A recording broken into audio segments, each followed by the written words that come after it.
Sono 9 i comuni del litorale veneto che hanno aderito al progetto Turismo Sociale ed Inclusivo nelle spiagge. L'obiettivo era quello di rendere possibile la vacanza alle persone con disabilità. Sono state quindi messe in atto una serie di iniziative, dalla formazione degli albergatori all'assistenza in spiaggia per disabili, fino alla possibilità di effettuare uscite in barca a vela e facilitare i trasferimenti con mezzi di trasporto attrezzati. La bellezza di questo progetto è che siamo riusciti in tutti i 9 comuni della costa veneta, quindi parliamo di 25 milioni di presenze turistiche, a realizzare spiagge accessibili, spiagge accoglienti e a fare in modo che i turisti italiani o stranieri possano venire nelle nostre spiagge a passare una vacanza del tutto inclusiva, con tutte le risposte alle loro necessità anche particolari, per poter appunto tornare anche l'anno successivo.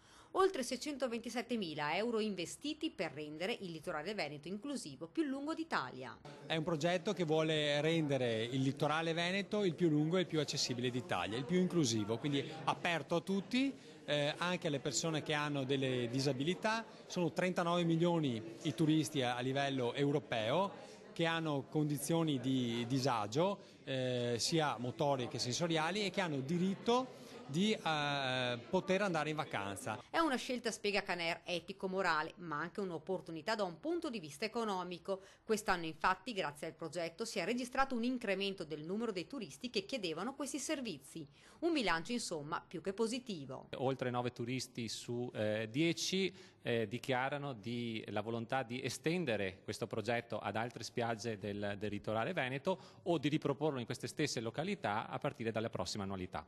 L'accessibilità è risultato il fattore determinante nella scelta delle località di vacanza da parte dei turisti. Il progetto verrà ampliato e potenziato.